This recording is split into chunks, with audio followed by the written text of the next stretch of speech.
dépense dépense 350 000 € en déplacement en avion, 4 avions. Un avion pour lui, un avion de rechange, un avion pour ses amis, et un autre avion, je ne sais plus pourquoi, un avion... un avion pour les homards. Ouais, pour les homards. Il a ouvert un grand pas. Il a ouvert un grand pas sur la déforestation. Le désastre écologique et financier qu'il y a eu de la montagne d'or, il n'a pas pris l'exemple sur la Colombie, qui a mis la forêt amazonienne comme une entité ayant des droits.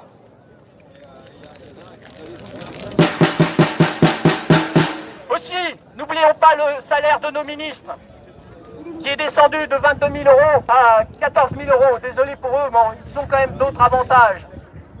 C'est quand même une énorme somme. Et nos sénateurs, 8 000 € par mois, pour la plupart dormir au travail et ne rien changer de notre vie, et rien de changer pour la planète. Les députés. Qu'en est-il des détournements de fonds des 117 sénateurs qui ne sont pas en prison pour cela?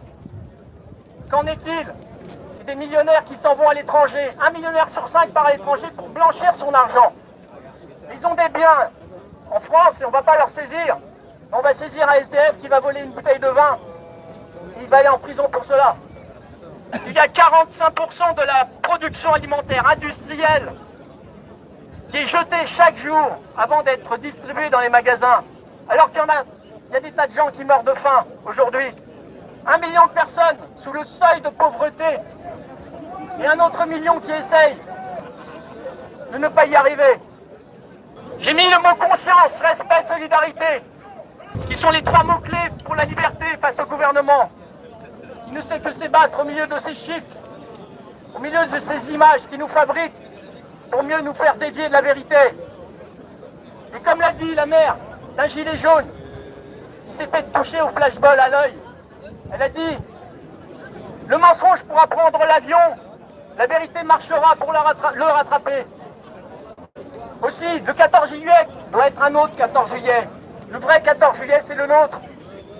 Le 14 juillet est un des plus grands symboles de l'union de notre peuple. Il doit rester le jour où nos ancêtres se sont battus vaillamment, comme nous le faisons aujourd'hui, pour que le partage des richesses soit fait. D'un regard paterne, les Gilets jaunes honorent la dignité humaine aujourd'hui, en exerçant de tout leur courage ce suprême recours qui est la révolte contre l'oppression. Notre gouvernement ne représente plus cette France respectueuse des valeurs humaines. Cette France que les peuples amérindiens de Guyane, ces merveilleux mélanges asiatiques, africains, ces Indiens, ces Amérindiens de Guyane, ces Indiens de la Réunion, ces Antillais, cette France gauloise, celte, tribale, cette France que nous aimons et restera aujourd'hui plus que jamais cette fille aînée d'une lignée d'affranchis. Une pensée pour Jenny Clegg, qui nous a quittés, ou son refrain, Masimbanganga, qui veut dire « Nous ne l'avons pas vu », dédié à Nelson Mandela et ses autres militants. Avec ou sans gilet jaune, un humain est un humain. Le gouvernement devra entendre que nous ne laisserons plus nous imposer cette économie destructrice, cette déviance totalitaire qui emmène notre planète vers la morgue au nom de l'argent. Aujourd'hui, comme le confirme la prophétie de Tchikos Xavier, comme nous sommes au terme des 50 années que les cieux nous ont accordées comme dernière chance de laisser la vie continuer sur notre merveilleuse planète, les Français de tous bords bénéficient de cette grâce, cette force qui les accompagne pour ce combat pour la vie. M. Macron nous demande de trouver des solutions.